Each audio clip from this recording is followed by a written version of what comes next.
Hello प्यारे बच्चों, स्वागत है आपका आपके अपने YouTube चैनल राठौड़ क्लासेज में। आज के इस वीडियो में हम कक्षा 9 की विज्ञान की उपचारात्मक शिक्षण कार्यपुस्तिका जो है उसका कार्यपत्रक 7 हल करेंगे। लेकिन इससे पहले एक रिक्वेस्ट है कि आप इस वीडियो को पूरा देखें ताकि कार्यपत्रक के अंदर जितने भी प्रश्न दे रखे हैं उनके हल आपके पूरी तरह से समझ में आ सके। आगे जो आकलन आएगा उसमें इन्हीं से प्रश्न उठाए जाएंगे और आकलन आपका लिया जाएगा और आकलन में जो भी नंबर दिए जाएंगे उन नंबरों को साला दर्पण पर दर्ज किया जाएगा, जिससे आपका स्तर निर्धारित होता है। इसके अलावा एक रिक्वेस्ट और भी है, अगर आपका कोई साथी 8वीं और 10वीं में पढ़ता है तो उसको भी इस चैनल का लिंक शेयर कर दीजिए, क्योंकि मैं 9वीं क्लास की विज्ञान और गणित की जो उपचारात्मक शिक्षण कार्यपुस्तिका हैं इनको हल करवाने के साथ ही साथ में कक्षा 8 की ब्रिज कार्यपुस्तिका जो है प्रकट 2 उसको भी हल करवाता हूं, और कक्षा 10 की गणित और विज्ञान भी इसी चैनल पर पढ़ाता हूं, तो उनको भी इनका लाभ मिल जाएगा। तो आइए शुरुआत करते हैं कार्यपत्रक 7।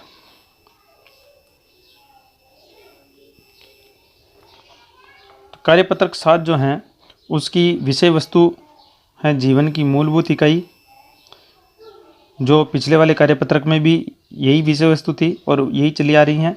अधिगम बिंदु है पादप कोशिका व जंतु कोशिका, और संदर्भ तो वही हैं कक्षा 8 का अध्याय 8 और कक्षा 9 का अध्याय 5।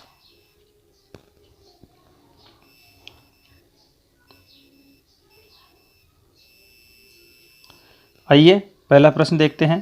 पहला प्रश्न कह रहा है कि पादप कोशिका व जंतु कोशिका में कोशिकांगों की उपस्थिति और अनुपस्थिति के आधार पर विभेद कीजिए। कि इनमें कोशिकांग दे रखे हैं, ये इधर इनमें से कौन कौन से कोशिकांग पादप कोशिका में होते हैं और कौन कौन से जंतु कोशिका में होते हैं, ये हमें प्रदर्शित करना है। जैसे कि पहला कोशिकांग है कोशिका झिल्ली, तो कोशिका झिल्ली पादप कोशिका में भी होता है और जंतु कोशिका में भी होता है। वैसे ही दूसरा कोशिकांग है कोशिका भित्ति, ये सिर्फ पादप कोशिका में होता है, जबकि जंतु कोशिका में ये अनुपस्थित होता है। यानी कोशिका जो जंतु कोशिका है उसमें सिर्फ कोशिका झिल्ली होती है, उसके बाहर कोशिका भित्ति नहीं होती है। अगला अंग है केंद्रक। केंद्रक तो पादप कोशिका और जंतु कोशिका दोनों में होता है, इसलिए यहाँ पर लिख रखा है पादप कोशिका में भी उपस्थित और जंतु कोशिका में भी उपस्थित। लेकिन पादप कोशिका में जो रिक्तिकाएँ हैं वो बहुत बड़ी होती हैं, इसके कारण केंद्रक जो है वो एक तरफ खिसक जाता है, और जंतु कोशिका में रिक्तिकाएँ छोटी होती हैं, इसलिए जो केंद्रक है वो बीच में ही होता है। अगला अंग है केंद्रक झिल्ली, तो पादप कोशिका और जंतु कोशिका दोनों में ही केंद्रक झिल्ली उपस्थित होती हैं। अगला है कोशिका द्रव्य। कोशिका द्रव्य भी दोनों कोशिकाओं में, जंतु कोशिका और पादप कोशिका दोनों में उपस्थित होता है। अगला अंग है हरित लवक। तो हरित लवक जो है वो सिर्फ पादप कोशिका में उपस्थित होता है, जंतु कोशिका में ये अनुपस्थित होता है।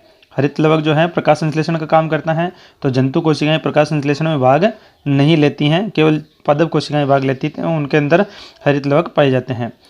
अगला अंग है रिक्तिकाएं। रिक्तिकाएं जंतु कोशिका और पादप कोशिका दोनों में उपस्थित होती है, लेकिन इनमें फ़र्क इतना सा होता है कि ये जो पादप कोशिका में रिक्तिकाएं होती हैं वो बड़ी होती हैं और जंतु कोशिका में रिक्तिकाएं छोटी होती है। इस प्रकार से ये पहला प्रश्न अपना हल हो गया है। आइए अब देखते हैं दूसरा प्रश्न। दूसरा प्रश्न कह रहा है प्रकाश संश्लेषण के लिए उत्तरदायी कोशिकांग का नाम बताइए। तो अभी पहले प्रश्न में हमने पढ़ा था कि जो हरित लवक है वो प्रकाश संश्लेषण के लिए उत्तरदायी होता है, इसी में प्रकाश संश्लेषण की विक्रिया होती है। तीसरा प्रश्न कह रहा है यदि गोल्जी उपकरण न हो तो कोशिका के जीवन में क्या होगा। गोल्जी उपकरण का कार्य क्या है। पिछले कार्यपत्रक में हमने पढ़ा था कि जो गोल्जी उपकरण है ये अंतःप्रद्रवी जालिका में बनने वाले पदार्थों की पैकिंग करता है और उनका स्थानांतरण करता है। तो अगर गोल्जी उपकरण नहीं होगा तो उन पदार्थों का स्थानांतरण बंद हो जाएगा, इसलिए यहाँ पर लिख रखा है यदि गोल्जी उपकरण न हो तो अंतःप्रद्रवी जालिका यानी कि एंडोप्लाज्मिक रेटिकुलम में बने पदार्थों का स्थानांतरण बंद हो जाएगा।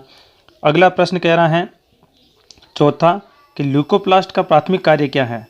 तो ल्यूकोप्लास्ट का प्राथमिक कार्य वसा, तेल, स्टार्च व प्रोटीन जैसे पदार्थों का भंडारण करना है। प्रश्न संख्या 5 कह रहा है कोशिका में क्रोमोसोम या गुणसूत्र कहाँ पाए जाते हैं। तो कोशिका में क्रोमोसोम या गुणसूत्र केंद्रक में पाए जाते हैं। इंग्लिश में क्रोमोसोम बोलते हैं और हिंदी में गुणसूत्र बोलते हैं। तो ये केंद्रक में पाए जाते हैं।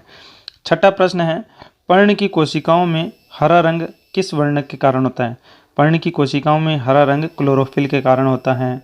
तो इस प्रकार से ये हमारे सारे प्रश्न हल हो गए हैं और ये कार्यपत्रक 7 पूरा हो गया है। अगर आपको वीडियो अच्छा लगा हो तो वीडियो को एक बार लाइक कर दीजिए और अभी तक आप चैनल पर नए हो तो एक बार चैनल को सब्सक्राइब कर दीजिए और बेल आइकन को भी हिट कर दीजिए ताकि लेटेस्ट आने वाले वीडियो का नोटिफिकेशन आपको मिल सके और आप उसका लाभ उठा सके।